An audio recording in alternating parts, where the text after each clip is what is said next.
So here we go. So today's lesson is on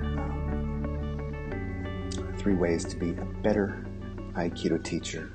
And in parentheses, I put students, because I guess that many of us here watching this, it's really not just for teachers. It's for teachers and students. And you know, the one thing that unites, that should unite every teacher and every student, is that we are all, regardless of where we're at in that hierarchy, teacher, student, or whatever, we are all learners.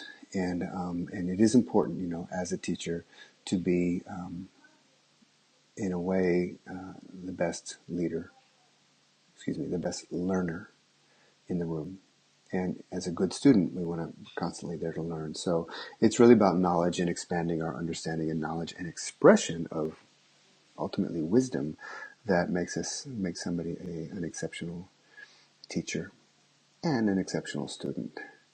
So right here at the beginning in this kind of discourse on 3 ways to be a better Aikido teacher, I do want to say it's something I mentioned at the end of yesterday's call, and I'm going to actually start it with today's Facebook Live session. And basically, what I want to communicate is that the last thing that this world needs is another Aikido teacher.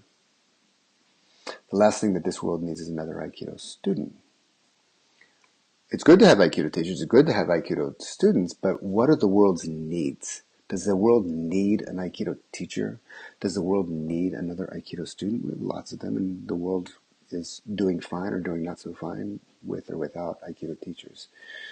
So it's not that the world needs more Aikido teachers. It's not that the world needs more Aikido students. It's not that the world even needs Aikido.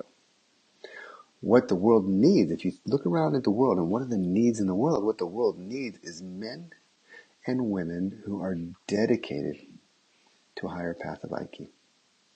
Aikido. Do is a path of practice. What kind of path? A higher path of physical, emotional, mental, spiritual discipline.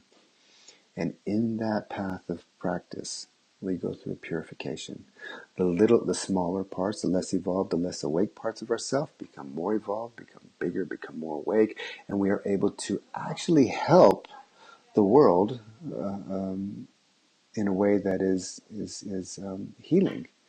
You know, Sensei himself said that, you know, Aikido is medicine for a sick world. So, you know, if we're for all of us who are Aikido teachers, for all of us who are Aikido students, our path of practice is like a medicine to heal us, to purify us, to help us grow, to help us evolve, to help us reach our greater potential. And we turn around and we do that same thing with students in the world. So remember, the last thing that the world needs is another Aikido teacher and or another Aikido student. It's fine. You know, teach people to roll around and stuff and twist wrists. That's fine. Nothing wrong with it. But does it serve a need in the world? What the world needs are men and women who are dedicated to a higher path of Aiki.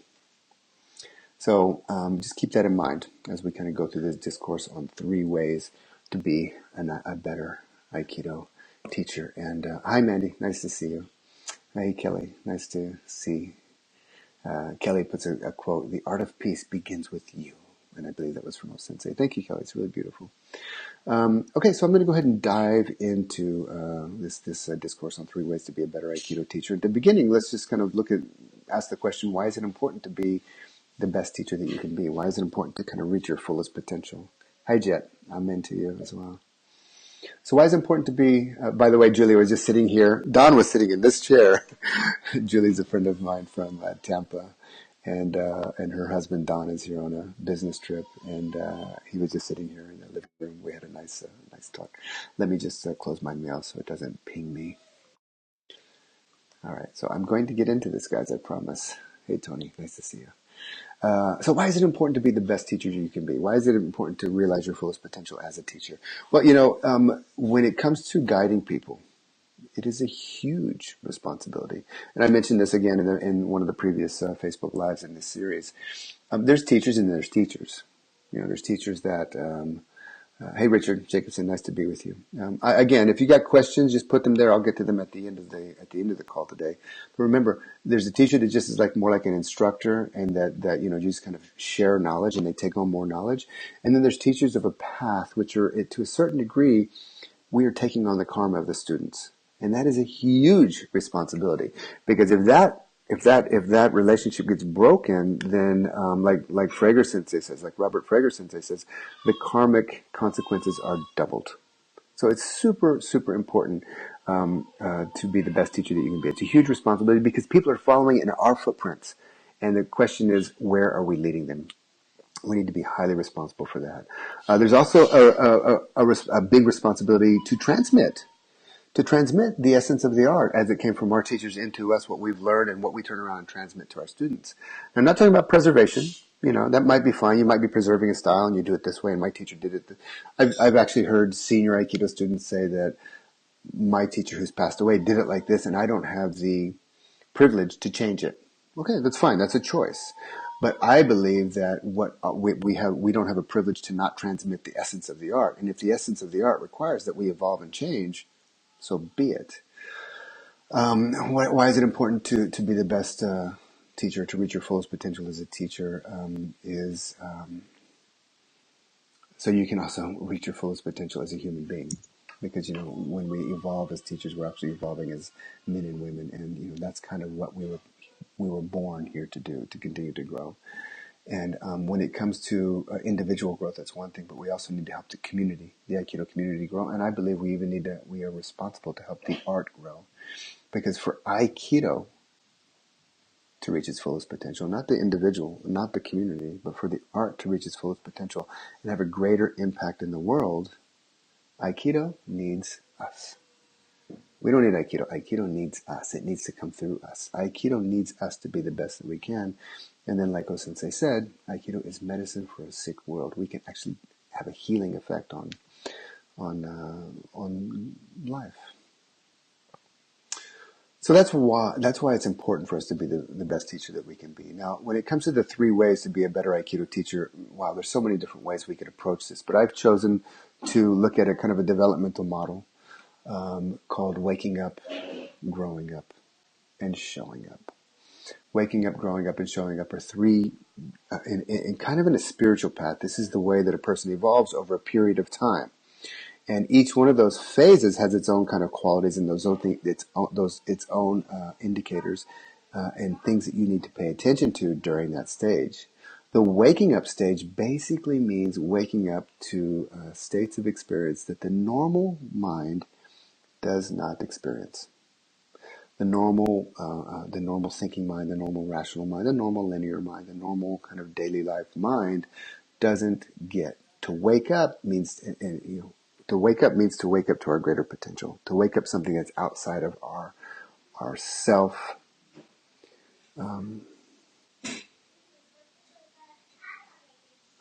our sense of self boundaries, the so-called ego. Usually the average person, you and I, we live within the ego, be it good or bad or healthy and whatever, and psychologically we always want to kind of move towards a more healthy, more functioning ego, the way we relate to the world. But meditation practice, for example, takes us beyond the boundaries of the ego.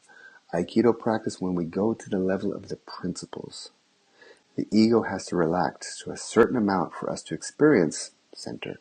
The ego has to relax to a certain extent for us to experience connection. The ego has to relax to a certain extent for us to start to kind of have an intuitive understanding of what's going on for the person that we're in conflict with. Our ego has to have a certain sense of receding to the background for us to kind of allow creative solutions, creative resolutions of conflict to come through us. One person, another person come into conflict, and they create this kind of tension between, and everything inside of us says, I want to run, I want to fight, I want to fly, whatever. But in the center of that, there's an energy. And that energy has a certain agenda. It's not this person's agenda, and it's not this person's agenda. But if I and the other person can relax our egos, meditation, mindfulness, whatever, zanshin, be in the moment and connect, then that energy will take on a life, and it will go in the direction that is Aiki. That is Aikido. So when you come to these waking up, we can wake up into more subtle state experiences. Ki, for example, you start to feel energy. You start to become intuitively aware of what's going on with the other person. You start to understand the subtleties of the art. You start to understand the subtleties of connection. I'm not relating to the other person from the outside physical form and twisting their arms and using leverage to take them down. maybe that's a stage, that's for sure. But if you actually relax more and you start to kind of feel into the moment, you can feel where their energy is wanting to go. So you're relating through the body, but you're relating energy first. You're relating to their mind, but you're relating intuition first. You're relating to the experience, but you're relating feeling experience first. And that feeling experience is informing you on how to respond in the moment. And that is a state. That's not the normal waking state where we're kind of in our minds and we're thinking about the past or projecting into the future. And as we go through these states of energetic, we can even go, what's that? What? You come here. No, yeah, I'll be done. I'll be done in about 15 minutes. Okay. Okay, 15 more minutes. It's my daughter. So now, as we go through subtle states, then we'll drop into the deeper states of where the sense of self is completely relaxed in that moment, and that can be a state of mushin, no mind. It can be a state of zanshin, continuous awareness. It can be a state of fudoshin, unshakable mind. Deep mindfulness with concentration. We go into this place where the mind and the sense of self relax, and we're just being. And Aikido, Budo has a beautiful legacy. Not all Budo, but many styles of Budo has a beautiful legacy of this kind of Zen mind throughout it. And Aikido also has that legacy. And in Buddhism, they say that this Zen mind is referred to as emptiness. Now, it could also be fullness. But we experience it quite a bit when we're practicing weapons, if you have a weapons system. Or you might experience in a moment of flow. A moment of flow, you're in a state where it becomes timeless. You're in a state, altered reality, where it becomes effortless. And you're in a state where it becomes selfless. Yeah, so this is a state that we need to practice to wake up to. I spoke about this many times in other places. We can't do this state. We can do a lot to create the conditions, but we just have to be available for this state to arise. And when we arise, it's been traditionally referred to as waking up to your deeper nature. And that deeper nature of, let's just say, emptiness for a moment. You could also say fullness. You could also say love. You could also say perfection. You could also say unconditional. I said love, unconditional love, perfection. You could also say the power of now, for example. That state, when we wake up to that state, we realize that the smaller self, the sense of personal self is quite small. And this is quite vast. And not only that state in me and that state in you is the same state. And that's where we really become together as one. And what is interesting, when this state arises, the sense of self disappears. And when the sense of self disappears, fear also disappears, and it becomes profoundly relaxed. And if you think of martial arts, for sure, but certainly Aikido, we need to find a way that we're working with fear, we're staying open, we're accepting fear, we're letting it process, but we need to be careful that fear doesn't take us and drive us, but actually it's within our container of awareness. And as we do that, we'll go deeper and deeper and deeper into a state of Zanshin, Mushin, Fudoshin, mindfulness, and fear will drop away. And Richard says a state of synchronicity. Would have to talk what basically I agree. For me, synchronicity is when my interior and my exterior align together and it's happening. Or with the way I see the world and the way you see the world align together and it's synchronistic. So these are the states that we wake up to. And of course, it includes all the principles in Aikido of centering, grounding, connection, deep connection, awase, blending, intuitive response, and creative resolutions. We wake up to these things. And it's a big part of our practice. And any Aikido teacher, and of course any Aikido student, needs to kind of tune into these as much as possible. And you will just become a better teacher for it. Number one. Way number one to become an Aikido teacher, waking up. Way number two to become an Aikido teacher is growing up. Growing up kind of has two meanings. First, it means that when we wake up to these states that I just spoke about, and you go in the dojo and it's like amazing, and you wake up to that state, and you go into your domestic life, you go into the shopping or whatever, and something happens, you get into a conflict, and we just very conveniently forget about it. Growing up means being responsible for the greater state that we've already awoken to, for that which we've awakened to. We know there's a better way of being, there's a better way of relating, there's a better way of communicating. We know it. And then, when life hits us and we just find ourselves in reactions and patterns, okay, whatever, that happens. But there are those times where life hits us and we're just kind of there on the edge, like, well, let's see, I can choose to be bigger, or I can just, fuck it, and just jump in. That happens, okay? And, growing up is not necessarily, it's not very helpful to judge ourselves in those situations, but we do want to continuously come back and say, okay, this is a path of practice. This too is a path of practice. So growing up is that that tipping point where we have enough capacity to choose if we're going to engage fight, flight, freeze, or engage the fear and get into it with somebody, or we're going to choose to take a deep breath and step back and really center and ground, connect, listen, and see if you can find that energetic solution that's waiting to happen. That's the first meaning of growing up, being responsible for that which you've already awoken to. The second meaning is developmental stages, that we evolve as human beings. And I'll give you a very simplistic model here. There's many models that are much more in detail, but you go from egocentric, where basically the main perspective that you take is you. Kind of think of somebody in politics these days that he's pretty egocentric. I won't go into too much about that, but that's a perfect example of what it is to be egocentric. There's ethnocentric, where you're able to kind of put your needs second and put the group's needs first. It could be your family, it could be your ethnic group, it could be your religion, it could be your culture, it could be your society. But ethnocentric means that, egocentric is me, it's all about me. Ethnocentric, it's all about us, the group. And our group is good, and that group over there something's wrong with it. We translate to Aikido, my dojo, our style, our teacher. We have an origin story with our Aikido. It's the best, and all those other styles over there are not so good.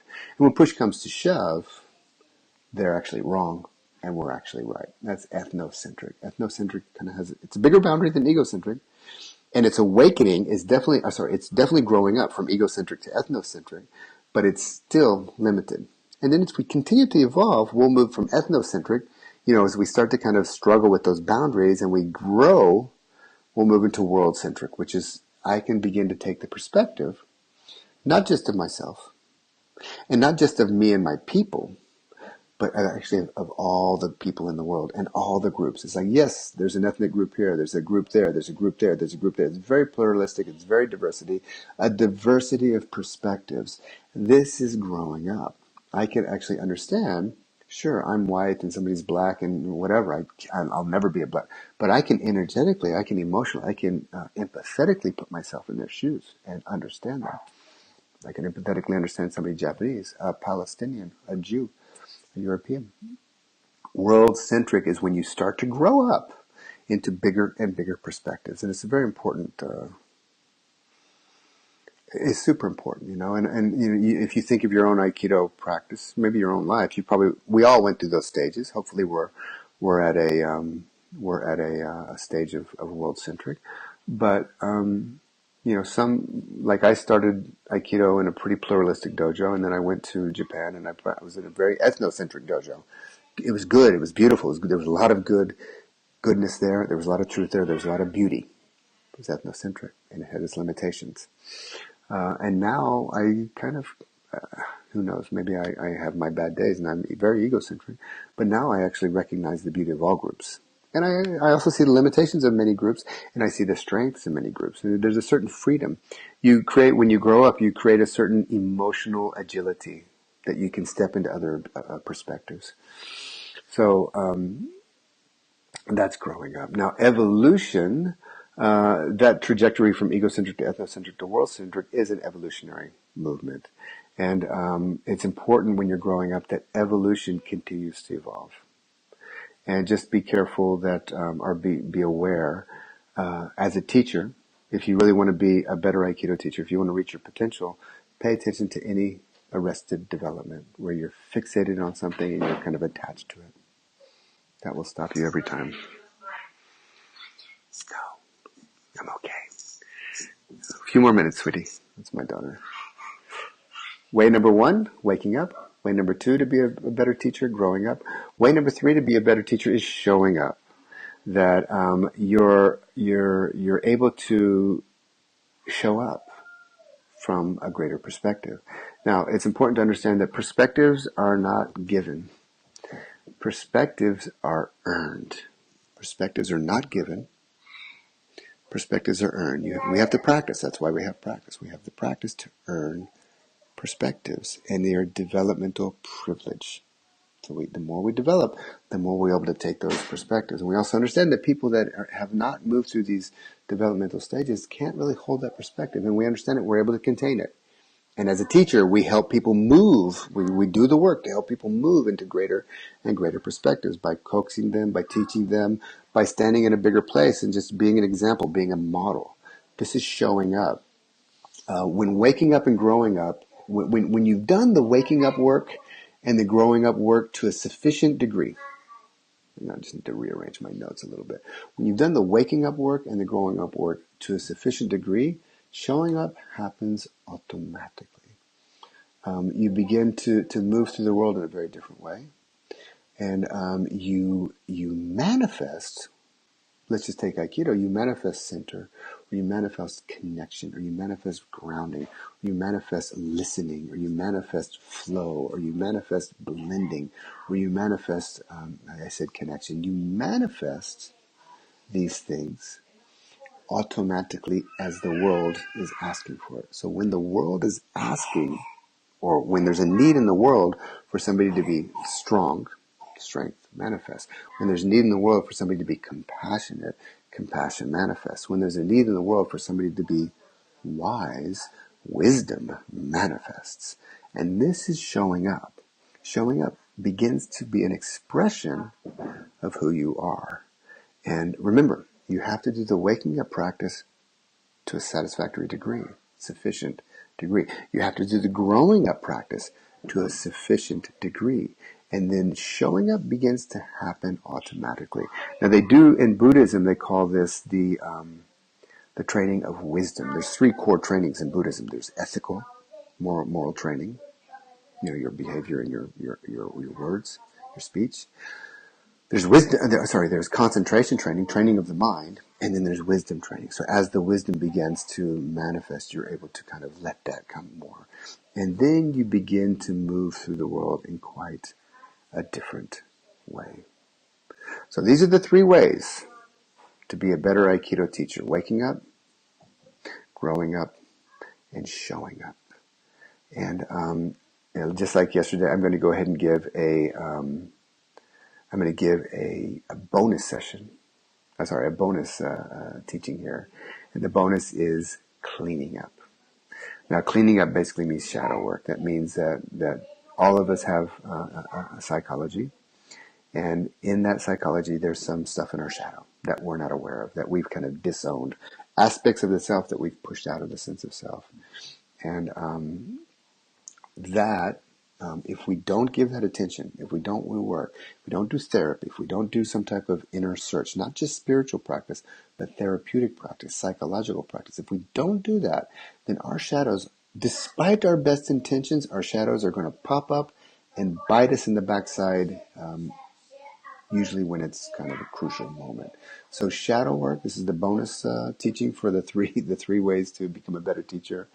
Shadow work is super important. And unfortunately in the Aikido world, I mean, you do find it, but you don't find too many Aikido teachers. Gross generalization, what I'm saying. But you don't find too many Aikido teachers who are into therapy. There's many Aikido teachers who think Aikido is perfect. It's going to solve all the problems.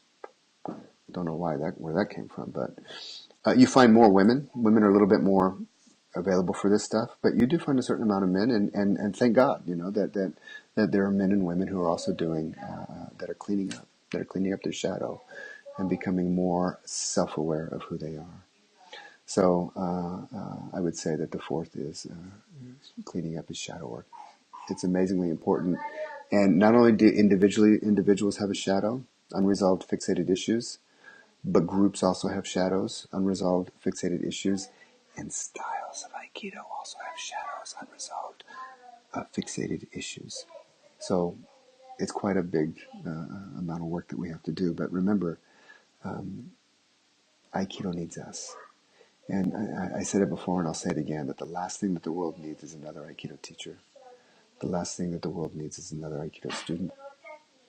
What the world really needs is are men and women who are dedicated to a higher path of Aiki. And they do that through waking up to a deeper sense of who they are, their true nature. They do that through growing up by being responsible for what they wake up to and growing into more and more perspectives. They do that. You and I do that by showing up, by manifesting the wisdom, be it large or small. Come here, sweetie. The wisdom of, I'm almost done. We're going to say goodbye now. Your ears, Owie? Yeah. We'll come here for a second. They do it by showing up. Mommy, did they put the same inside? She put you some oil in there? Okay. I'm almost finished, okay? Sure. Showing up is manifesting what is required from the world in the moment. And the fourth one is cleaning up your unconscious psychological issues. Bringing some light to that. All right, everybody. So thank you for joining, and I wish you all a great day, great evening, and great night wherever you're at. All the best. Bye-bye. Let's see. I want to do the funny pictures. You want to do the funny pictures? We'll do that in a second, okay? Here we go. Bye, everybody.